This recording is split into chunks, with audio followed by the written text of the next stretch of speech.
आज हमारे विश्लेषण के केंद्र में है एक हाई प्रोफाइल टकराव जी।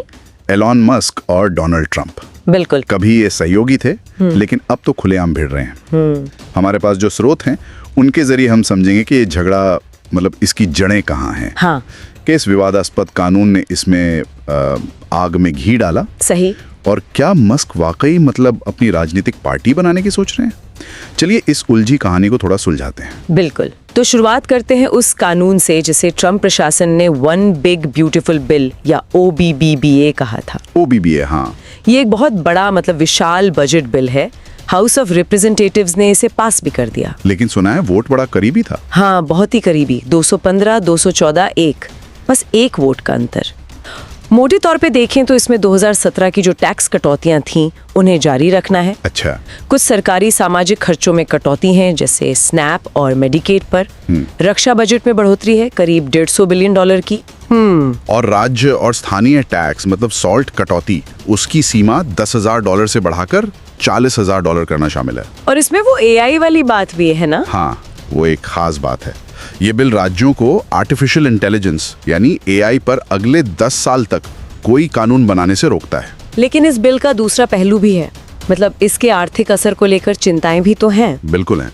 कांग्रेशनल बजट ऑफिस यानी CBO जो सरकारी खर्चों का लेखा जोखा रखती है। हाँ, CBO। उसका अनुमान है कि इस बिल से राष्ट्रीय कर्ज में आप देखिए 2.4 से $2.8 ट्रिलियन तक का इजाफा हो सकता है। $ट्रिलियन? ये तो बहुत ज्यादा है। जी हाँ, और साथ ही करीब 1,09,00,000 लोग अपना स्वास्थ्य बीमा खो सकते हैं। और इन्हीं सब चीजों को लेकर एलॉन मस्क ने बहुत तीखी प्रतिक्रिया दी। हाँ, मैंने पढ़ा। मस्क ने इसे घृणित, घिनौनापन तक कह डाला। आखिर मस्क इतने नाराज क्यों है?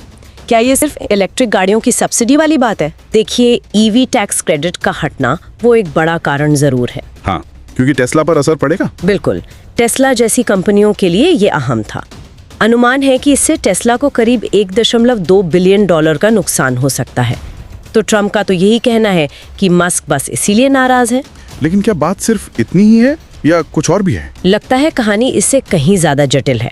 मस्क सार्वजनिक तौर पर अमेरिका के बढ़ते राष्ट्रीय कर्ज पर चिंता जताते रहे हैं। हाँ, वो $36 ट्रिलियन से भी ज्यादा हो गया है। जी, और ये बिल तो कर्ज को और बढ़ाएगा, तो मस्क ये भी एक चिंता है। लेकिन ये थोड़ा विरोधाभासी क्यों लगता? मतलब वो EV क्रेडिट्स भी चाहते हैं जो राजस्व कम करते हैं और कर्ज में कमी भी। सही कहा आपने। सूत्रों में इस बात का भी जिक्र है। ये एक तरह का विरोधाभास तो है, और इसके अलावा कुछ और व्यक्तिगत मुद्दे भी हो सकते हैं। जैसे मस्क के एक सहयोगी थे जैरेड आइजैकमैन। उन्हें नासा प्रमुख बनाने की बात थी, पर ट्रंप ने वो नामजदगी वापस ले ली थी। अच्छा, ये भी एक वजह हो सकती है। हाँ, और फिर मस्क खुद सरकार में एक भूमिका में थे थोड़े समय के लिए। Department of government efficiency, Doge जिसे उन्होंने कहा था। हाँ, डोज। उस अनुभव और उससे जुड़ी जो नकारात्मक प्रतिक्रिया आई, शायद उससे भी रिश्तों में कुछ खटास आई हो।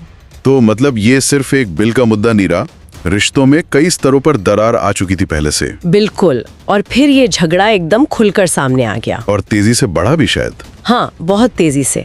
ट्रंप ने धमकी दे डाली कि वो मस्क की कंपनियों जैसे SpaceX के सरकारी अनुबंध छीन लेंगे। अरे बाप रे।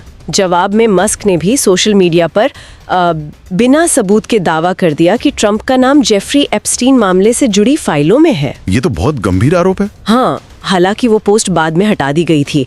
फिर मस्क ने एक और पोस्ट का समर्थन किया जिसमें ट्रंप के महाभियोग की बात थी, वो भी हटा दी गई। मतलब काफी आरोप प्रत्यारोप हुए, ये देखते हुए कि ये कभी कितने करीब थे। बिल्कुल।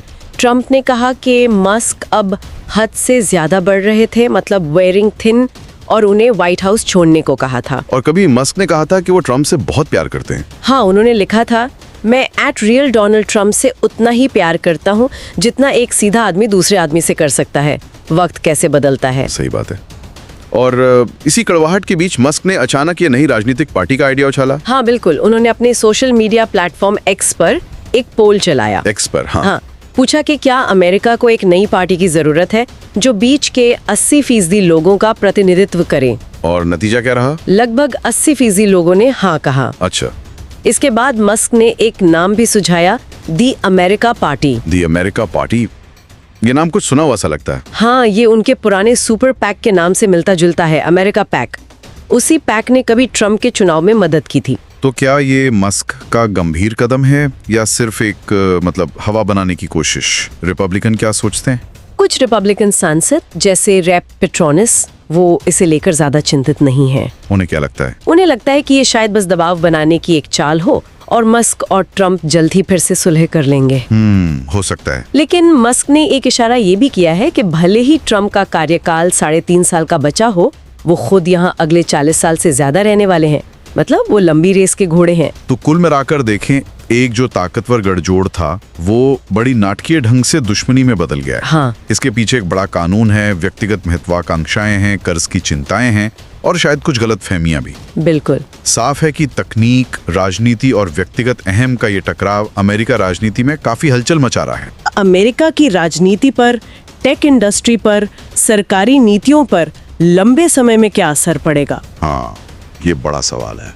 क्या इनके बीच सुलह की कोई गुंजाइश बची है या हम एक नए दौर की शुरुआत देख रहे हैं जहां टेक जगत के दिग्गज सीधे राजनीतिक सत्ता के लिए मैदान में उतर रहे हैं? ये सवाल वाकई आने वाले वक्त के लिए काफी अहम है। इस पर नजर रखनी होगी।